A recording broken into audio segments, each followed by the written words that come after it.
Hello friends, എൻ്റെ YouTube ചാനലിലേക്ക് എല്ലാവർക്കും സ്വാഗതം.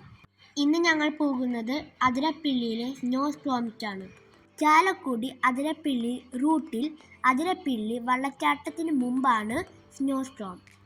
ഞാനും എൻ്റെ അപ്പയും എൻ്റെ അമ്മയും അനിയത്തിയും കൂടിയാണ് ഈ യാത്ര നടത്തിയത്. യാത്രയിൽ ഉടനീളം കാടിൻ്റെ ഭംഗി കാണാൻ കഴിഞ്ഞു. ഈ കാണുന്നത് എണ്ണപ്പനയുടെ തോട്ടമാണ്. പണ്ട് കാലത്ത് ഈ പനകളുടെ കുരുക്കൽ യൂസ് ചെയ്തിട്ടാണ് എണ്ണ ഉണ്ടാക്കിയിരുന്നത്. ഈ മരങ്ങൾക്കിടയിൽ ഈ ആനയുണ്ടോയെന്ന് ഞാൻ പേടിയോടെ നോക്കി നിന്നു. ഇതാണ് സ്നോ സ്റ്റോമിൻ്റെ കവാടം. പ്രവേശന ടിക്കറ്റുകൾ ലഭിക്കുന്ന സ്ഥലമാണ് ഇത്. ഒരേ കോമ്പൗണ്ടിലാണ് സിൽവർ സ്റ്റോം, സ്നോ സ്റ്റോം ഉള്ളത്.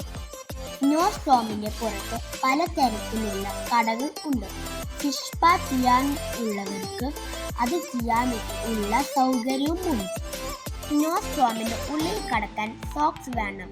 ഞങ്ങൾ സോക്സ് വാങ്ങിക്കാൻ മറന്നതിനാൽ ഞങ്ങൾ പുറത്തുള്ള കടയിൽ നിന്ന് വാങ്ങിക്കിട്ടാണ് ഉള്ളിൽ കയറിയത്. അകത്ത് കയറിയാൽ അവിടെ സ്നോയിൽ കളിക്കാൻ ഉള്ള ഡ്രസ്സ് അവർ നമുക്ക് തരും. സ്നോ സ്റ്റോമിൻ്റെ അകത്ത് കയറിയപ്പോൾ ഒരു മഞ്ഞ് ഉള്ള നാട്ടിൽ എത്തിയ പോലെയാണ് എനിക്ക് തോന്നിയത്. അവിടെ ഭയങ്കര തണുപ്പായിരുന്നു. മഞ്ഞിൽ കളിക്കാനുള്ള റൈഡൊക്കെ ഇവിടെ ഒരുക്കിയിട്ടുണ്ട്.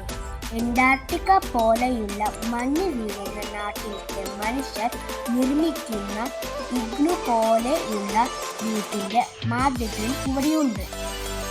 തണുപ്പ് കൂടിയാൽ ഒരു കോഫി കുടിക്കണമെങ്കിൽ ഒരു കോഫി ഷോപ്പും ഇവിടെയുണ്ട്.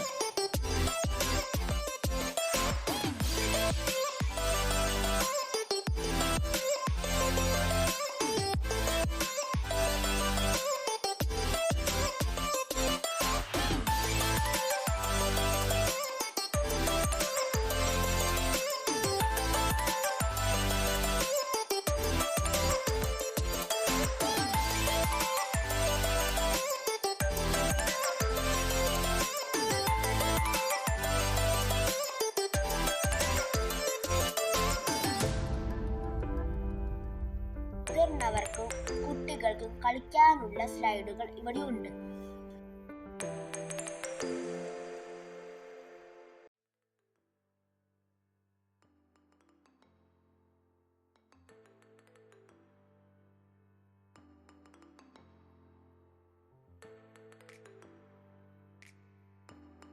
ലേക്കുള്ള സ്റ്റെപ്പ് കയറിയാൽ ഒരു ഭംഗിയായ തൂക്കുപാലം, ഒരു വലിയ സ്ലൈഡും ഉണ്ട്.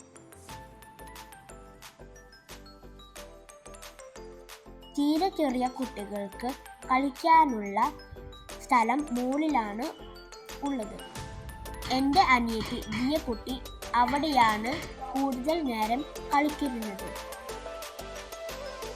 വലിയ ഒരാൾക്ക് 550 റുപ്പീസും കുട്ടികൾക്ക് 490 റുപ്പീസും പിന്നെ കുഞ്ഞു കുട്ടികൾക്ക് 150 റുപ്പീസാണ് എൻട്രി ഫീസ്.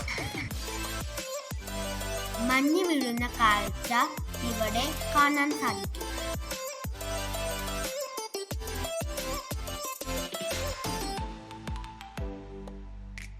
മഞ്ഞിൽ ഒരു DJ പാർട്ടി നടത്തിയതിനു ശേഷമാണ് ഞങ്ങൾ പുറത്തേക്ക് കടന്നത്.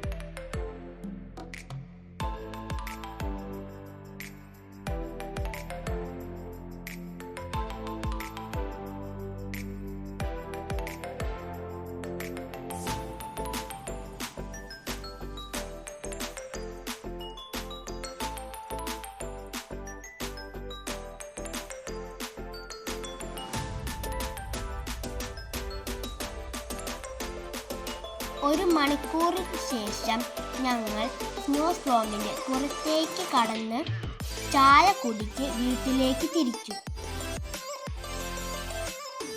എൻ്റെ ഈ വീഡിയോ നിങ്ങൾക്ക് ഇഷ്ടപ്പെട്ടാൽ ലൈക്ക് ചെയ്യൂ, ഷെയർ ചെയ്യൂ, സബ്സ്ക്രൈബ് ചെയ്യൂ. അടുത്ത വീഡിയോയുമായി പിന്നീട് കാണാം. ബൈ.